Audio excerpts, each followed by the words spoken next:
since about 20 past 8 this morning, this whole area has been cordoned off. A good half a mile has been cordoned off by the police and the emergency services. And there are still people who were on board that train who are here. One of them, Emma Stevie, you were there this morning. Tell me what happened. What did you see?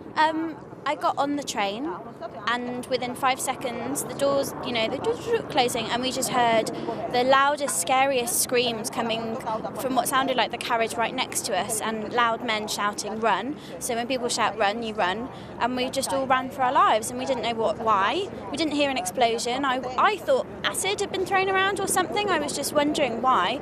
And we got to the steps, and it was just the worst. It was like a proper human crush that we all got stuck in, and there was women underneath me. There's a lady saying, "I'm pregnant." There's a little boy, his face had got smacked into the step. It was just like I was holding onto the railing in like a little fetal position, trying not to put my weight on anyone, but there was just layers and layers of people screaming. It was awful. It was just really traumatic, and we didn't know why we were running, and I just thought maybe this is worse, maybe this is all a big mistake, and someone's phone had exploded in their pocket or something.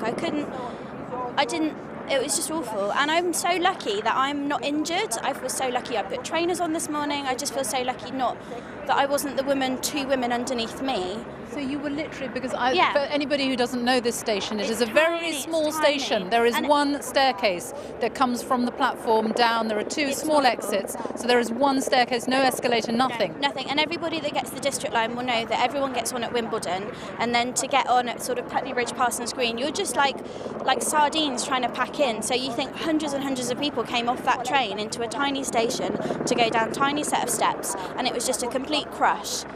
It was. And you were literally trampling on people underfoot? Literally trampling. There was layers of people underneath me. And the tube men, the guys that work for the underground, all two of them, which starts to make me realise we should have more people, were shouting, "Get back, get back," because the people lower down were really, really injured. And I was so lucky that I was just in this little pocket of I felt quite strong, but I just thought for a second, it went through my mind, I'm going to die today. Like, something's going to happen. This is what's going on behind me. Is there someone with a knife? Is there a bomb? It was very dark, but then I thought, no, I'm going to be okay. We're going to be okay. But I was looking at the women underneath me thinking, you poor thing. I was wondering, someone broken a leg in here. And you couldn't get down, nobody could get down to help them? There were that many people? No, it was like Hillsborough kind of stacked. People just all on top of each other, because if you've got hundreds and hundreds of people running down a tiny staircase, you're just going to have lots of layers of bodies and people. And there's this poor little boy in his red and black uniform. I think he goes to one of the schools around here, and he'd smashed his face and he was screaming and crying, and by the time we all could come out, he was being carried by someone and still crying, and I was thinking, has he broken his leg? It was just really, no one knew as well. We were still coming out. I walked around and said, are you okay to a few people? And everyone was just very shaken, and we didn't know what had happened. We just knew that we ran away because we were told to run away, and then there was this big crush.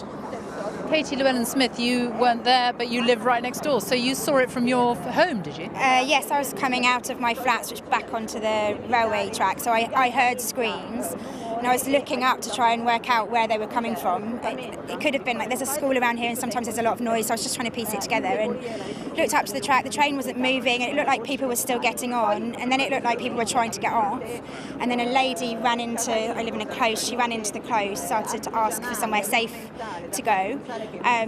So she'd lost her shoes, so we went into my flat, and we were just trying to piece it together. She hadn't heard a noise, she'd just seen lots of children and lots of people trying to get off the train. It was a packed platform anyway, so I think she'd stepped foot on the train and then ran off, and other people hadn't realised and were still trying to get on the train.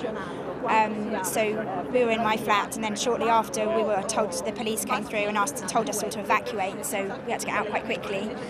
And they'd cordoned off a few metres down away from the entrance, and then emergency services seemed to go into my close, so they seemed to be looking, workmen around had said that there'd been reports of other devices on the train, so they were obviously looking on the tracks. Did you see people who'd been injured or not? I didn't see anyone who'd been injured. There were a lot of people running around sort of saying they'd heard noises and emergency services were there. Some people were saying they'd heard a shot, and we could smell a bit of burning, but none of us, in the apartment blocks, none of my neighbours that I've spoken to this morning had even heard an explosion, but we could smell something. And what did the lady who lost her shoes say to you?